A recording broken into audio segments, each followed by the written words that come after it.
Pasamos ahora ya a lo que sería el último punto del dossier que os mandé la última semana, la parte que toca a Carlos I de España, V de Alemania. Respecto al imperio de Carlos V, hemos visto ya la herencia que recibe, la enorme herencia que recibe tanto de sus abuelos paternos como maternos. Sin embargo, Carlos nace en Borgoña, es un príncipe borgoñón, es flamenco. Cuando viene a la península no habla castellano, apenas tiene 17 años y los nobles castellanos y aragoneses recelan de este rey que, insisto, no habla castellano, no conoce la cultura del país y está colocando en los puestos de poder a sus consejeros borgoñones. Por lo tanto, sienten que están siendo desplazados. A esta sensación de descontento se suma el hecho de que cuando muere su abuelo, el emperador Maximiliano, Carlos hereda la posibilidad de ser elegido emperador del imperio sacro germánico. Lo que hace Carlos es subir los impuestos en sus nuevos territorios, en Castilla y Aragón, y con ese dinero pues va y soborna a los electores que tenían que elegirle y finalmente es elegido emperador. El malestar anterior, sumado ahora a la subida de impuestos, pues hace que se levanten los campesinos de Castilla y los de Aragón. Los de Castilla con la llamada revuelta de las comunidades, los comuneros, que si en un principio cuentan con cierta simpatía de los nobles castellanos, finalmente los nobles se ponen de parte de su rey y son ajusticiados. Aquí tenéis el ajusticiamiento de Padilla, Bravo y Maldonado. Todavía en muchos pueblos de Castilla se celebra esta revuelta de los comuneros. En la parte de la Corona de Aragón, en la zona de Valencia y Mallorca, es lo que se llama els agermanats, los hermanados, las llamadas germanías, que lo mismo, es un movimiento más urbano que en Castilla, pero tras un periodo de cierto éxito, finalmente los nobles cierran filas en torno a su rey y son ajusticiados. Eso sí, Carlos a partir de entonces cambia la forma de gobernar, intenta atraerse a sus súbditos también. De Carlos V hay que decir también que faltan algunas cosas que veréis más adelante en el punto 5, como las batallas en Centro Europa, el hecho de que él presidió el concilio de Trento, acordaros ese concilio para tratar de aunar posturas con Lutero y que no pudo ser, pero que comenzarán las guerras de religión en Europa, o la gran guerra que se hizo contra los turcos, la famosa batalla de Lepanto. Esto lo veréis en el punto 5, un poquito más adelante. Pasamos ahora a ver la parte de la monarquía hispánica de Felipe II. Vamos allá. Comenzamos ahora la parte de la monarquía hispánica de Felipe II. Carlos I abdicó, no murió, sino que antes de morir renunció al trono y repartió sus posesiones entre su hermano Fernando y su hijo Felipe. A su hermano Fernando le dejó la posibilidad de ser heredero del Sacro Imperio, que no llegaría a hacerlo, y la parte de Austria, etc. Por eso se le llaman los Habsburgo austriacos y los Habsburgos españoles, o Austria, sencillamente, a la dinastía de Carlos I, Felipe II, Felipe III y IV, que veremos un poquito más adelante. En cuanto a Felipe II, en 1580, tal vez no os acordéis en la herencia que tenía, pero Carlos I se casa con una reina portuguesa, así que cuando muere el rey sin heredero, hereda la posibilidad Felipe II de ser rey de Portugal y finalmente lo consigue tras la llamada Guerra de las Naranjas. 1580, Felipe II une las posesiones portuguesas que iban hasta la India a todas las que tenía ya. Es tan grande el territorio que llega a decir que en su imperio no se pone el sol jamás. Cuando se ha puesto por un sitio, ya se ha levantado por el otro.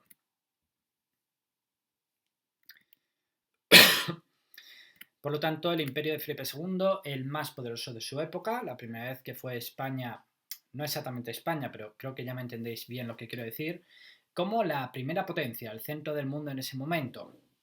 La va a gobernar desde Madrid, pese a los consejos que le daban de que estableciese la capital en Portugal, porque por barco era mucho más rápido las transmisiones.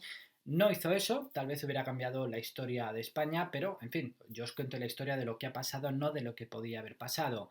Aquí tenéis el Escorial, que creo que ya alguien había hecho en la parte de arte del Renacimiento, con Juan de Herrera, etc. Sin embargo, el hecho de que es un monarca autoritario, intenta imponer su voluntad sobre los distintos territorios, algunos de estos territorios tenían ya fueros y libertades previamente, y Felipe II intenta pasar por encima de estos. Es el caso de Aragón. Resulta que en su corte tiene un secretario, se llama Antonio Pérez, y es un espía.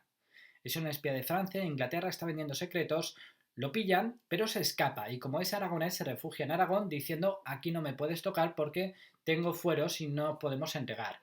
Felipe II lo que hace es mandar el ejército y punto. Y si es necesario acabar con el que era el Justicia de Aragón, también lo hará. Aquí tenéis el momento en el que se niega Juan de Lanuza, Justicia de Aragón, a entregar al espía Antonio Pérez, que huirá a Francia. Felipe II fue un gran defensor del catolicismo, el llamado Rey Prudente, el gran paladín de la contrarreforma, igual que su padre Carlos V, reforzó el papel de la Inquisición en el territorio y prohibió la entrada de libros extranjeros. Así que España quedó un poquito fuera de lo que sería la revolución científica que se estaba produciendo en esos momentos. Por último, esta defensa del catolicismo llevó a obligar a los moriscos de Granada a que se convirtiesen al catolicismo y parece que todavía conservaban su forma de vestir, en realidad se habían convertido solo de boquilla, seguían siendo musulmanes. Esto lleva al cardenal de la zona a aumentar la presión sobre ellos y finalmente los moriscos se rebelan. Estamos hablando de prácticamente todas las alpujarras granadinas levantadas.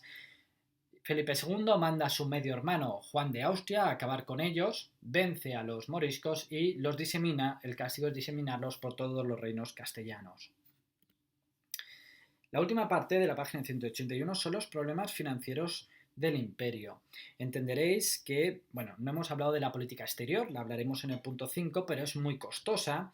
Hacer las guerras constantemente contra los protestantes, esto hace que los gastos sean enormes, ya con Carlos I que se tiene que ir endeudando y con Felipe II. Así que a pesar de que llegaban todos los años cuantísimas cantidades de oro y plata de las Indias, muchas veces, demasiadas veces, los ingresos eran muy inferiores a los gastos. Felipe II fue endeudándose igual que su padre Carlos V y finalmente no pudo pagar estas deudas ni pudo pagar nada más. Es decir, lo que es entrar en bancarrota. 3 grandes bancarrotas tuvo que afrontar Felipe II.